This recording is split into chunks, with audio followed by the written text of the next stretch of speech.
আফগানিস্তানের রাজধানী কাবুলে অনুষ্ঠিত হয়েছে এক গুরুত্বপূর্ণ বৈঠক। শনিবার ২০ সেপ্টেম্বর আফগান পররাষ্ট্রমন্ত্রী মাওলানা আমির খান মুত্তাকির সঙ্গে বৈঠক করেছেন মামুনুল হক সহ বাংলাদেশি আলেম প্রতিনিধি দল। বাংলাদেশ থেকে আগত শীর্ষস্থানীয় আলেমরা এই বৈঠকে অংশগ্রহণ করেন। বৈঠকে তিনটি বিষয় বিশেষ গুরুত্ব পেয়েছে। প্রথমত, আনুষ্ঠানিক কূটনৈতিক সম্পর্ক স্থাপন। দ্বিতীয়ত, দুই দেশের মধ্যে বাণিজ্য সম্প্রসারণের নতুন সম্ভাবনা, বিশেষ করে তুলা, কার্পেট, শুকনো ফল এবং মার্বেল খাতে। তৃতীয়ত, বাংলাদেশি এবং আফগান আলেম সমাজের পারস্পরিক সম্পর্ক আরও সুদৃঢ় এবং ঘনিষ্ঠ করা। পররাষ্ট্রমন্ত্রী আমির খান মুত্তাকি বাংলাদেশি প্রতিনিধি দলকে উষ্ণ অভ্যর্থনা জানান।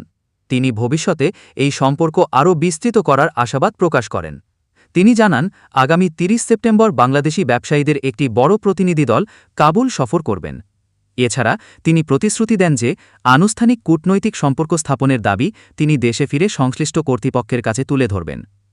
বাংলাদেশি প্রতিনিধি দলের আলেমরা জানান, এই সফরের মাধ্যমে বাংলাদেশ এবং আফগানিস্তানের মধ্যে নিয়মিত এবং ফলপ্রসূ আদান-প্রদানের একটি নতুন অধ্যায় শুরু হবে। প্রিয় দর্শক, দুই দেশের আলেমদের এই আন্তরিক বৈঠক শুধু কূটনৈতিক এবং বাণিজ্যিক ক্ষেত্রেই নয়, বরং মুসলিম উম্মাহর ঐক্য এবং পারস্পরিক সহযোগিতার নতুন দ্বার উন্মোচন করবে।